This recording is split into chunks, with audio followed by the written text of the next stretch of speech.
Thank you very much for joining our session. We will have a huge topic today to cover about cryptography management and automation and a little bit of innovation. We will keep it very brief because we have only 20 minutes. But if you have any questions or you would like to follow up, both myself and Rolf are here, so don't hesitate to grab up afterwards.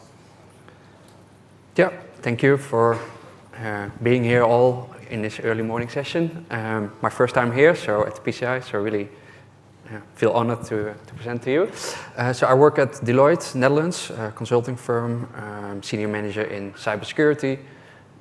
I do a lot of different things, really technical background, ranging from offensive security to cryptography, which is really the topic for today. Did that in ICS, but also in payment environments. And for today, we delivered a service, a key management service that we want to explain a bit more about, okay, how can you do it in an innovative way and how can you do it in an audit-friendly way. I also help with assessments, preparing assessments, and doing that for merchants and vendors, so very much involved. Yes, my name is Kris. Olejniczak. I'm a CEO of a company called Patronusec. I'm a QSA, P2P QSA, PIN QSA for the last 10 years. We are helping our clients basically taking away all the hassle and compliance and security services. As Rolf mentioned, we are here to tell you a little bit case study that we work together on a slightly different approach to key management.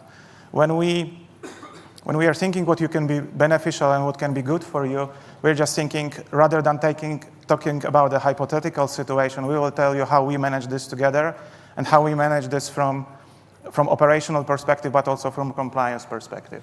So let's get it started.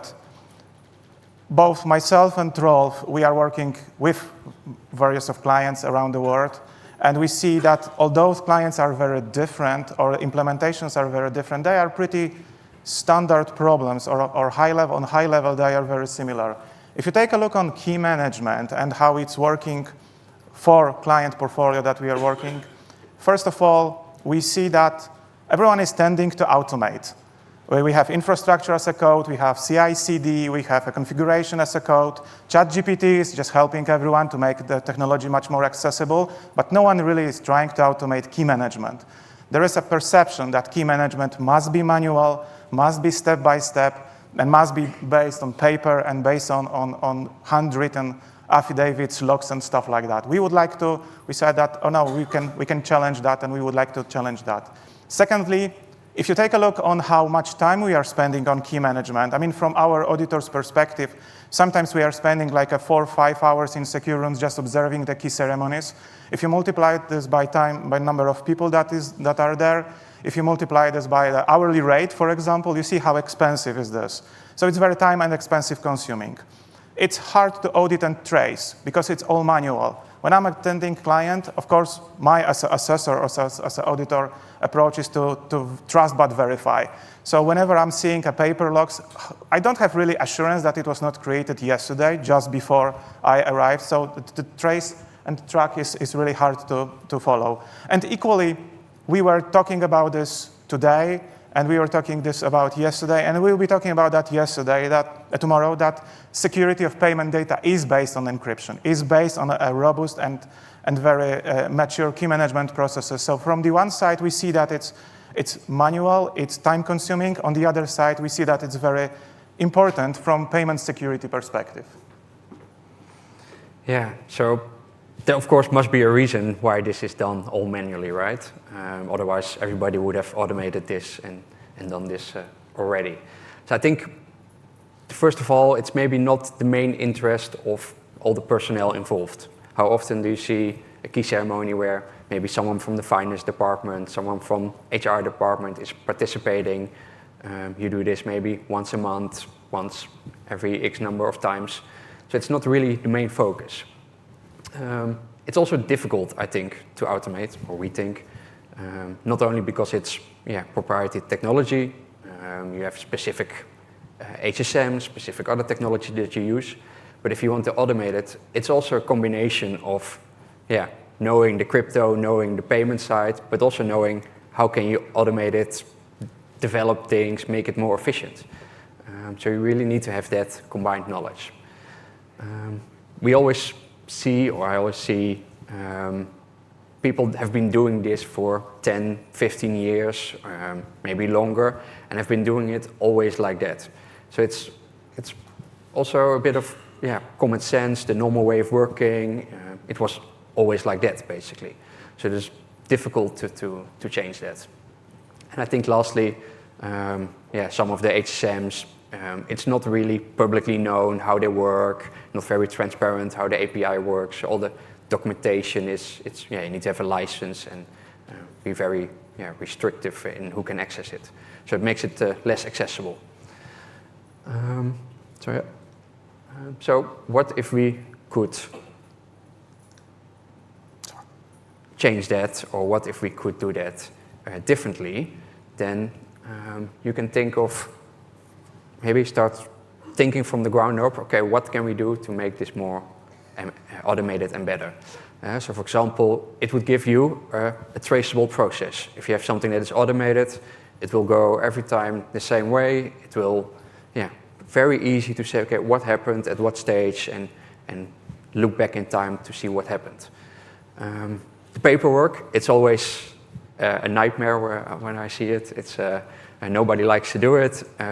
How can you maybe automate that? No manual paperwork, have everything generated, and that's definitely possible. A big part is that you remove the human error element. So you have to type in long components, you have to re-encrypt them, do a lot of manual actions on the machines, on the hardware security modules, maybe configure some last-minute settings on the fly. It's very error-prone. So let's remove that as well. And I think make it efficient, right? We all like to work on exciting stuff. The business likes to have its keys and its crypto working and fast. And why do we have to spend time on the paperwork and the affidavits? And it's very important, but let's make it as quick and efficient as possible. Yeah, let us say this again. I mean, that's what Rolf mentioned. Majority of us are coming from IT background. We don't like completing paperwork. So we don't like reading documents and completing this kind of things. So that's why automation is coming to play. Automation has also one more benefit that we also see. It removes a human element that Rolf mentioned. It also puts a knowledge into a script. So if someone is leaving organization, we don't have a knowledge that is leaving from us. We have a product or a tool or a script or a solution that is basically able to do that.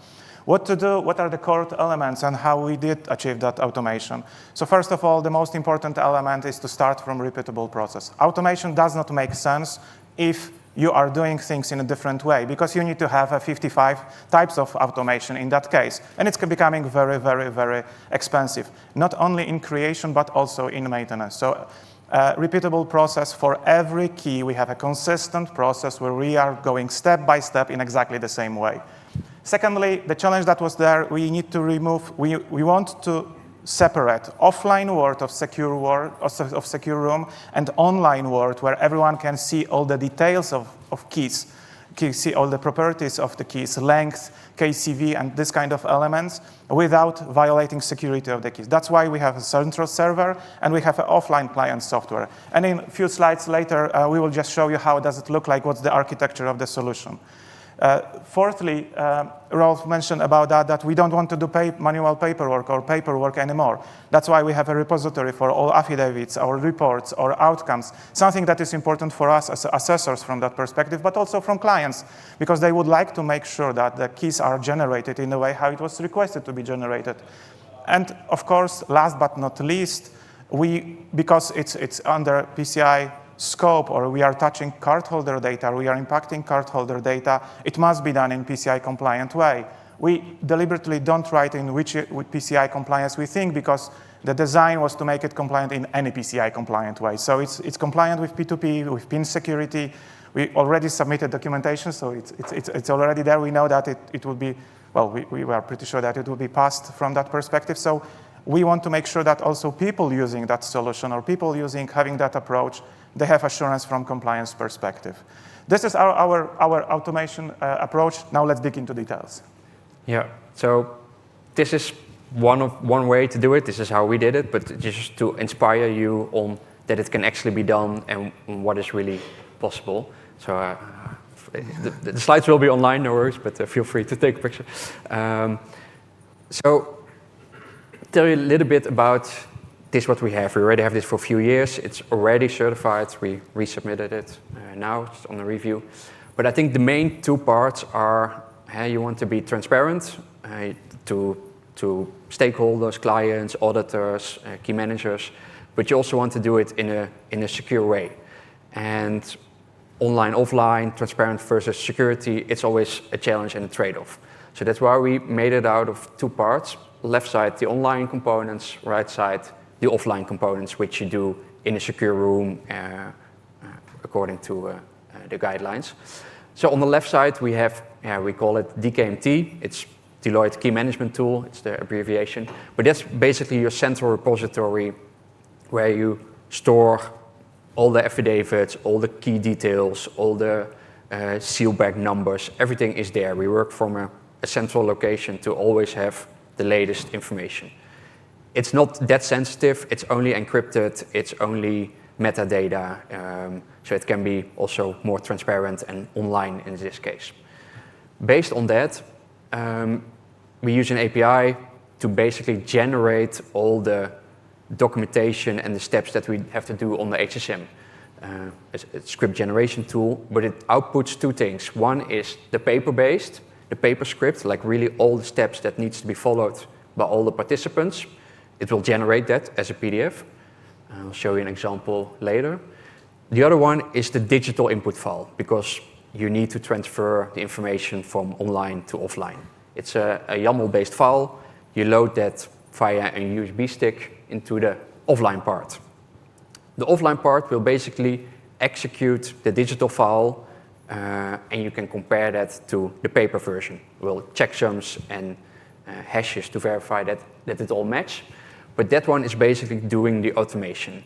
So you can communicate with the HSM, you can print components, you can even re-encrypt files, re-encrypt keys, import keys, and all the output will be imported back again in the central tool. Will be all processed automatically.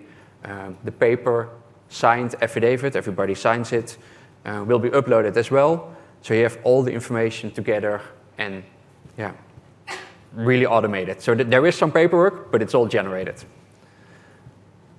So this is, for example, how an affidavit looks like. It's a lot of steps, and part of the table of contents is shown, but this is all automated from business logic. You say, okay, I want this type of key, I want with these settings, please generate it. It will generate the script.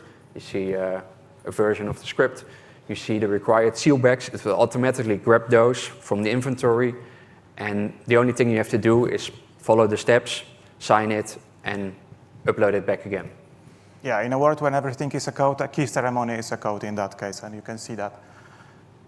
There is an example of offline software and output that we during key ceremonies. Anything is here. As we mentioned, some details of the keys like properties, length of the key and element of that is outputted there. As you can see on the other side, there is a little bit of interaction with key managers. So key managers are not only standing and watching the key element, but also they are decision makers. They basically make important decisions, either want to follow or if to stop or if to wait for any operations. Again, we want to be that automated, but also controlled. So it's not only like a free without any control. As you can see, the log is generated here as well. So basically, we see the file checksum. So it's also traceable. And in case of any audits or in case of any disputes or any questions, we can always refer to that. We have even a serial number for HSM over there on which the key was generated. So from auditor perspective, it's ideal situation because me coming and doing the audit, I can just see all text file and basically very easy to search, very easy to progress that. It's another element Rolf mentioned about the DKMT. That's how it looks like. So we have inventory of all the keys. As you see, there are properties of the keys when it was created, expired, name of the keys and elements like here. And last but not least, it details how does it look like. So the single key, we can basically trace that. So because the tool is managed separately from key managers, We have a responsibility split, and even if client would like to do something bad, he would not be able to do this by himself. It's not that easy in that case. And it's all managed in a central repository, public information, so we don't need to go to safes, we don't need to open that, we don't need to go to secure room to get some important high-level information about the key management and how the keys are managed. Yeah, so we want to give you 2 takeaways. One is basically what are the benefits of automation, and I think most of you know, but to reiterate, for example, it means no more Excels. We see that a lot, and there's another Excel for this log and another Excel log for that. But so that's what I'm really happy about. So you have benefits for the organization, for the auditor, and for the key manager. And I think for an auditor, it is a very traceable process. It's cost efficient. You don't have to review everything, but you can look at the process, the automation, and does it work, and show you the evidence that it's as described. And you get more confidence in the results. You really know it's always done the same way. It's not, sometimes like this, sometimes like that. It's the same. For key manager, I think it's also an efficient process. So from going long day sessions, typing 10 different keys, to automation, and to doing this maybe within an hour, excluding the opening of the secure room, sealbacks, etc. You have a central repository, a location where there's always the truth. No need with version history or changes that you made, audit logging. It's all there in the repository. It cannot be changed, cannot be accidentally deleted from a SharePoint file. And you have a good chain of custody. You know exactly for each key what happened, when did it happen. And for example, if you want to move from triple dash to AES, it's not a matter of doing all the keys, re-encrypting them. It's making the small changes to the code and then executing this in 2 hours, and your entire database is from triple dash to AES, as an example. And for the organization, it's also, I think the main benefit is you don't have a single point of failure, all the knowledge that is only available within 2 persons, for example, that know the process. If they leave, go on holiday, it's there in the process, in the controls, in the code. You're compliant, so this solution is PIN and P2PE compliant, it's basically for every PIN standard PCI compliant. And I think lastly, you have little control. You have a lot of control, but little involvement. So you can do this with minimal effort, but keep in control of what you do and when you do it. So that's it. Yeah, exactly. So before you will start jumping automating your key management, there are also a couple of takeaways what you can do in your organization. Keep in mind that automation itself is really difficult. With people who are overexcited and thinking, everyone who was starting working in CI/CD and was trying to implement this kind of processes, they see that it requires a strong regime and strong engineering practices.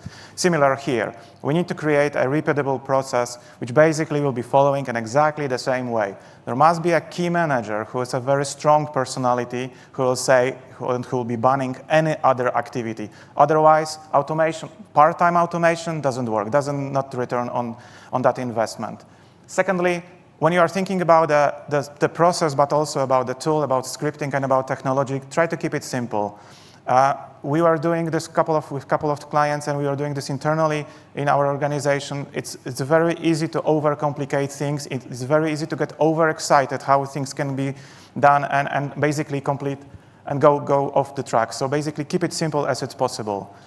Automation can make a business case. If you think about a standard key ceremony when you have 4 or 5 people in a secure room and it lasts 4 or 5 hours, we talk about 20 working hours. That's about 2.5 working days that organization is spending just completing paper documents that are read once or maybe twice in a year, or maybe even once every year.